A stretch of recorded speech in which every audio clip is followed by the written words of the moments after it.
The new Supreme Court term begins today, and several important cases are on the docket that could have a major impact on the second Trump term. Here to take a deep dive into some of those cases is Washington Times legal affairs reporter and attorney Alex Sawyer. Alex, good morning. It's great to see you. Thanks for joining us.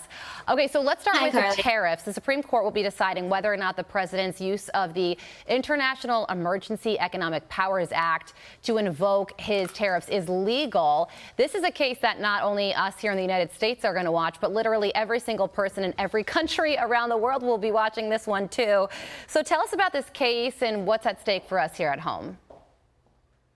Yeah, so just to be as pointed as possible, essentially what we're dealing with is a wine distributor, okay, and also toy companies have challenged President Trump's tariffs, his broad use of the International Emergency Economic Powers Act that you mentioned.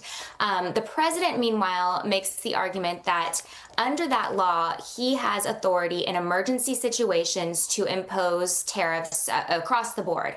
And what he says the emergency is twofold. One, the flow of fentanyl into the country. That's one reason. And the other is the trade deficit. He cites that as an emergency for the country. And so that's what he's staking his claim on with this case before the Supreme Court. The challengers, meanwhile, say, no, it shouldn't be the executive's authority to set these tariffs. This is Congress. Congress is the one that's supposed to lay and collect taxes. So it's basically a separation of powers case. We're going to see how much authority the justices are going to give the president here. Okay, so presidential powers will also be tested when the justices consider if the president can fire independent agency leaders. And of course, the catalyst to this was the president trying to fire Rebecca Slaughter and Lisa Cook. Why does this one matter? Yeah, so this is going to test 90-year-old precedent. Basically, there's a case called Humphrey's Executor.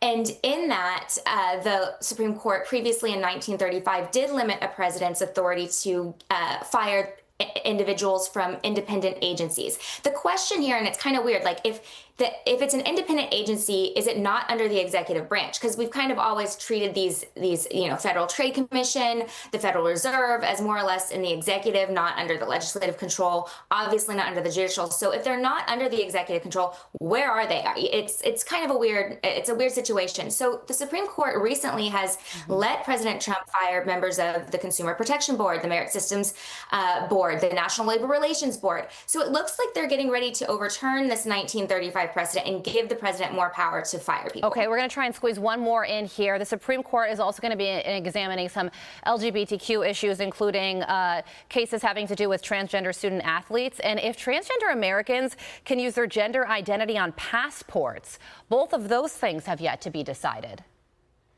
Yeah, you're right. So there's a major LGBTQ issues before the court. One has to do with conversion therapy, a law out of Colorado restricting Christian counselors' ability to communicate with her clients based on her faith over gender dysphoria issues. She's challenged that. There's also state laws out of West Virginia and Idaho where the states have looked to ban transgender athletes from competing in girls' sports. The Supreme Court will decide that. Now, one is on a First Amendment ground, the one dealing with the therapy, and then the other one dealing with the sports is more equal protection, transgender rights, if that falls within the 14th Amendment.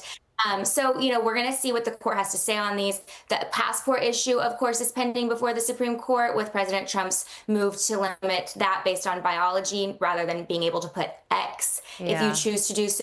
That's very interesting.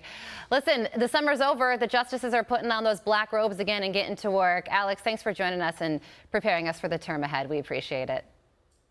Thank you. That was great. I'm Steve Doocy. I'm Brian Kilmeade. And I'm Ainsley Earhart. And click here to subscribe to the Fox News YouTube page to catch our hottest interviews and most compelling analysis.